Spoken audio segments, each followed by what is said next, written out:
नीतू बहुत सुंदर थी और पढ़ाई में बहुत इंटेलिजेंट थी। उसके माँ बाप ज्यादा पैसे वाले नहीं थे, पर फिर भी उसके माँ बाप ने उसकी पढ़ाई में कोई कसर नहीं छोड़ी। वहाँ पढ़ने में अव्वल आती रही। वो बहुत अच्छे नंबरों से हमेशा पास होती थी। अच्छे नंबरों की वजह से उसको एक अच्छे कॉलेज में एडमिशन मिल गया। एडमिशन लेने के बाद उसके माँ बाप ने उसे किसी तरह पैसे का जुगाड़ करने के बाद हॉस्टल में छोड़ने का मन बना लिया।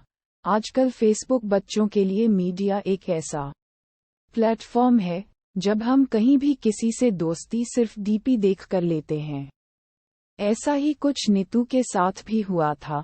पता नहीं कब एक मनदीप नाम के लड़के से फेसबुक पर फ्रेंडशिप हो गई और दोनों फोन पर बातें करते करते एक दूसरे को दिल दे बैठे।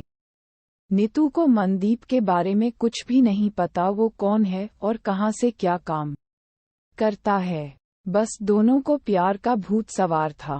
वह जो सुनाता था उसकी बातें विश्वास कर लेती थी, पर मनदीप एक नंबर का आवारा लड़का था और झूठ बोलने में माहिर था। वह अपने माँ बाप के कहने से बाहर था। वह शराब भी पीता था और पढ़ाई के नाम पर तो वो धक्का स्टार्ट गाड़ी था।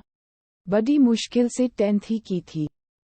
पता नहीं नीतू कौन सी बातों से उसकी प्रभावित होती रही और शादी करने की जिद करने लगी। माँ बाप ने बहुत समझाया कि वह अच्छा लड़का नहीं है, हम तेरे लिए कोई और लड़का देख लेते हैं, पर वह कहाँ मानने वाली थी।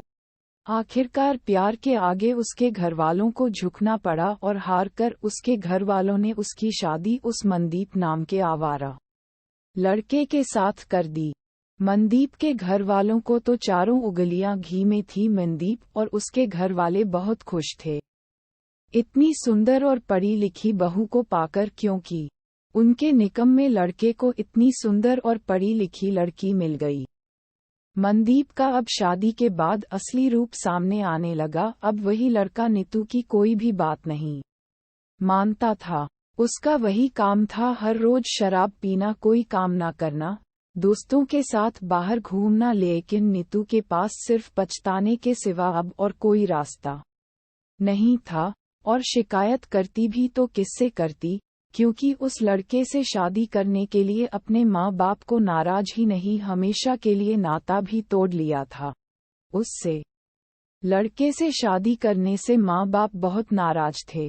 ऐसे करते 1.5 साल निकल गया और मनदीप के रंग दिन पर दिन बदलते गए। नीतू के माँ बाप इतने नाराज थे, उसकी शादी से पहले ही बोल दिया था कि हम तेरे साथ कोई रिश्ता नहीं रखेंगे। शादी करने के बाद नीतू को मंजूर था कि आप रिश्ता ना रखो, पर मुझे शादी उसी से करनी है। ऐसे ही एक शाम को मनदीप को दोस्तों के साथ बाहर जाना, घूमना फिरना और मौज मस्ती करना और शराब पीकर घर लौटना की आदत थी। मोटरसाइकिल उठाई और दोस्तों में शराब पीने चल पड़ा। नीतू ने बहुत रोका, पर वह लड़का रुकने वाला कहाँ था। उसको कहाँ कदर थी उसके प्यार की। आखिरकार वही हुआ जिस बात का डर था। 9 बजे पुलिस का फोन आया कि आपकी इस नंबर की बाइक का एक्सीडेंट हुआ है और इस लड़के की एक्सीडेंट में मौत हो गई है। अब नीतू के ऊपर आसमान और नीचे धरती थी और नीतू को इस टाइम 7 महीने की प्रेगनेंसी थी। मनदीप ने इतनी पी हुई थी कि उसने पता ही नहीं चला खड़े हुए ट्रक में बाइक दे मारी और बाइक लगने के बाद उसका सिर सड़क पर लगते ही मौत हो गई। अब नीतू के पास पछताने के सिवाय कुछ नहीं था। बस जिंदगी सिर्फ भगवान भरोसे थी और उसकी मौत के बाद एक बेटी को जन्म दिया। नीतू सिर्फ 24 साल थी। एक बार सोचकर देखो, 24 साल की उम्र में शादी भी कर लेना, एक बच्चे की माँ भी बन जाना और विधवा भी हो जाना। नीतू के माँ बाप इतने नाराज थे कि वह और मनदीप की मौत की खबर सुनने के बाद भी आज तक नहीं आए।